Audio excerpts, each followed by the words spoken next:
Good afternoon students. आज के इस लेक्चर में हम बात करेंगे डिफ्यूज़न की कि पर्टिकुलर क्या है diffusion. The movement of particles in a solid from an area of high concentration to low concentration resulting in the uniform distribution of the substance. मतलब पर्टिकुलर जो सब्सटेंस है उनका जो मूवमेंट है वो हाई कॉन्सेंट्रेशन से लो कॉन्सेंट्रेशन की ओर होता है।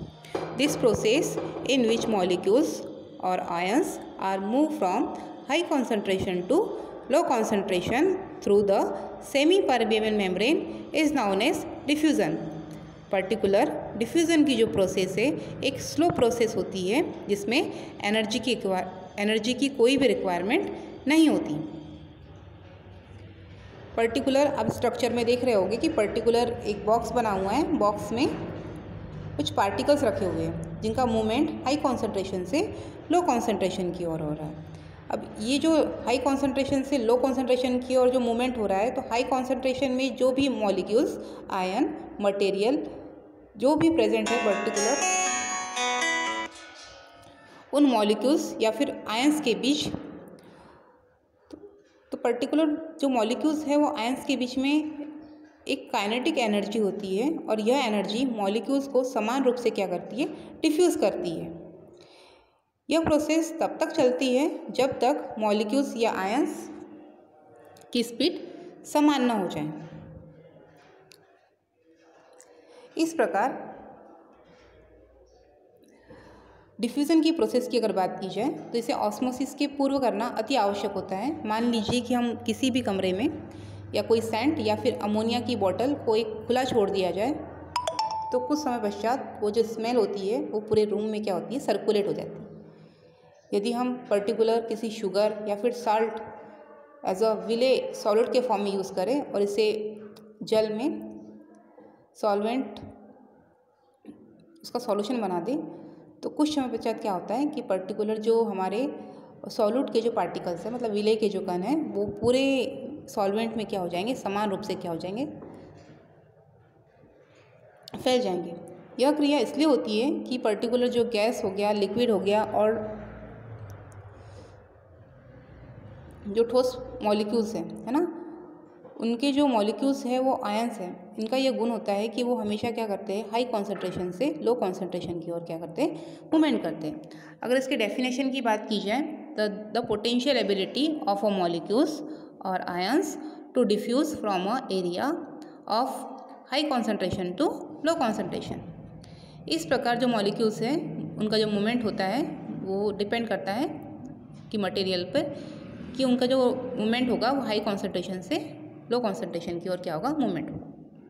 देन हम एक्सपेरिमेंट देखते हैं। जैसे कि कॉपर सल्फेट की बात की जाए, यदि पर्टिकुलर जैसे कि आप बीकर देख रहे हो, स्ट्रक्चर में बीकर बने हुए हैं, तो इस बीकर में क्या किया जाता है, कॉपर सल्फेट का एक टुकड़ा बीकर की तली में रख दिया जाता है जिसमें पर्टिकुलर पानी भरा होता है। कुछ समय पश्चात हम देखते हैं कि कॉपर सल्फेट के टुकड़ों के चारों ओर पानी का रंग कैसा हो जाता है, गहरा नीला हो जाता है। धीरे धीरे ये जो रंग है हल्का नीले होने लगता है क्योंकि कॉपर सल्फेट के टुकड़ों से धीरे धीरे जो आयंस है पानी में दूर दूर तक क्या होने लगते हैं, डिफ्यूज़ होने लगते हैं।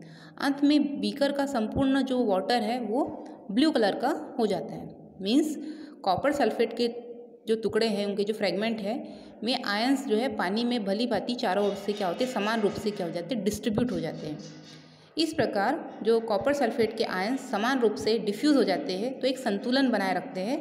तो इस प्रकार जो मॉलिक्यूल्स है वो हाई कॉन्सेंट्रेशन से लो कॉन्सेंट्रेशन की ओर क्या करते हैं, मूवमेंट करते हैं।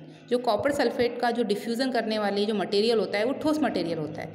जैसे ही वो लिक्विड के कांटेक्ट में आता है तो जिसके जो मॉलिक्यूल्स है धीरे धीरे हाई कॉन्सेंट्रेशन से लो कॉन्सेंट्रेशन की ओर क्या करते हैं, मूवमेंट करते हैं। और इस प्रकार जो कॉपर सल्फेट है एज अ एग्जाम्पल डिफ्यूज़न क्या करता है, शो करता है। इसके अलावा हम बात करें एटमॉस्फेरिक गैसेस की, इसके अलावा प्लांट की लीफ की कोशिकाएँ, है ना, लीफ सेल्स में भी क्या होता है, डिफ्यूज़न की प्रोसेस होती है। फोटोसिंथेसिस के समय लीफ की मेसोफिल कोशिकाओं में ऑक्सीजन के जो मॉलिक्यूल्स हैं वो बाहर की ओर क्या होते हैं, डिफ्यूज़ होते हैं, मतलब बाहर की ओर वो प्रसरित होते हैं। और इस डिफ्यूज़न के फलस्वरूप स्टोमेटा द्वारा ऑक्सीजन के जो मॉलिक्यूल्स है वो बाहर निकलते हैं तथा कार्बन डाइऑक्साइड के जो मॉलिक्यूल है स्टोमेटा से होकर डिफ्यूज़न द्वारा लीफ की मेसोफिल कोशिकाओं में पहुंचते हैं और इस प्रकार पदार्थों के कणों के प्रसरण के कारण ही डिफ्यूज़न क्या होता है, उत्पन्न होता है, high concentration to low concentration. Then हम बात करते हैं डिफ्यूज़न की। तो डिफ्यूज़न दो प्रकार से होता है वैसे, एक होता है सिंपल डिफ्यूज़न और एक होता है हमारा फैसिलिटेड डिफ्यूज़न। तो फर्स्ट हम बात करते हैं सिंपल डिफ्यूज़न की। इस प्रकार के डिफ्यूज़न में या जो पर्टिकुलर जो मॉलिक्यूल्स होते हैं या आयंस होते हैं उनका जो ट्रांसपोर्ट होता है एज अ सेमी परिबेबल मेम्ब्रेन के द्वारा होता है। इसमें किसी भी प्रकार की एक्सटर्नल एनर्जी की आवश्यकता नहीं होती है, उसे कहते हैं सिंपल डिफ्यूज़न। यह प्रोसेस कॉन्सेंट्रेशन ग्रेडियंट्स के आधार पर काम करती है। इसके अलावा इसमें किसी भी प्रकार के कैरियर मॉलिक्यूल की आवश्यकता नहीं होती है, इसे कहते हैं सिंपल डिफ्यूज़न। नेक्स्ट है हमारा फैसिलिटेड डिफ्यूज़न। फैसिलिटेड डिफ्यूज़न एक ऐसे प्रकार का डिफ्यूज़न है जो सिंपल डिफ्यूज़न के जैसा ही होता है। इसमें मॉलिक्यूल्स के ट्रांसपोर्ट के लिए एनर्जी या फिर मॉलिक्यूल्स के ट्रांसपोर्ट के लिए किसी स्पेशल कैरियर मॉलिक्यूल्स की आवश्यकता होती है। इस प्रकार के डिफ्यूज़न को फैसिलिटेड डिफ्यूज़न कहते हैं। नेक्स्ट है डिफ्यूज़न प्रेशर।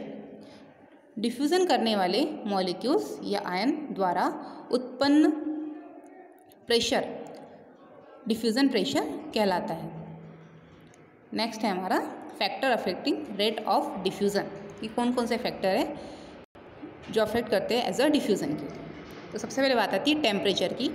टेम्परेचर के इंक्रीज़ होने पर डिफ्यूज़न की जो रेट है उसमें भी क्या होती है, वृद्धि होती है, क्योंकि टेम्परेचर के बढ़ने से डिफ्यूज़न करने वाले जो मॉलिक्यूल्स है, मॉलिक्यूल्स का जो मोशन एनर्जी है वो भी क्या होती है, मॉलिक्यूल्स की मोशन एनर्जी इंक्रीज़ हो जाती है। नेक्स्ट है density of diffusing substance. Diffusion की जो रेट है प्रसन्न करने वाले मटेरियल के डेंसिटी के पोटेंशियल होती है।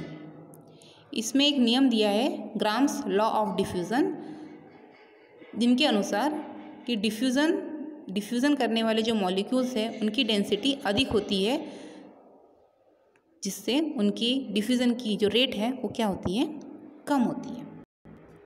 नेक्स्ट है medium in which diffuse ऑक्यूर्स।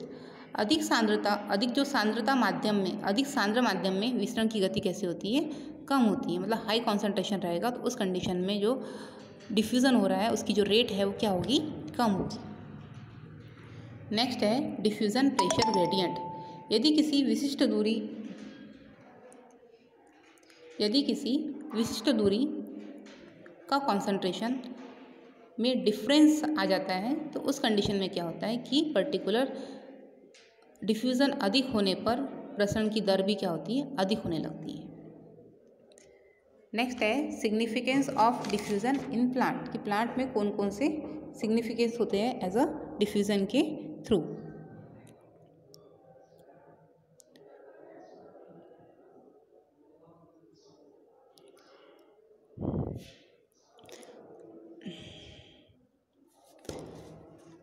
Plant में फोटोसिंथेसिस के समय कार्बन डाइऑक्साइड तथा ऑक्सीजन,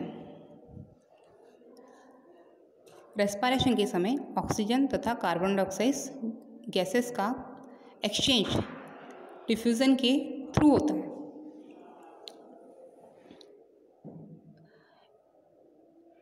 नेक्स्ट है कि जो फूड मटेरियल है उनका जो ट्रांसपोर्ट है वो एज अ डिफ्यूज़न के द्वारा होता है।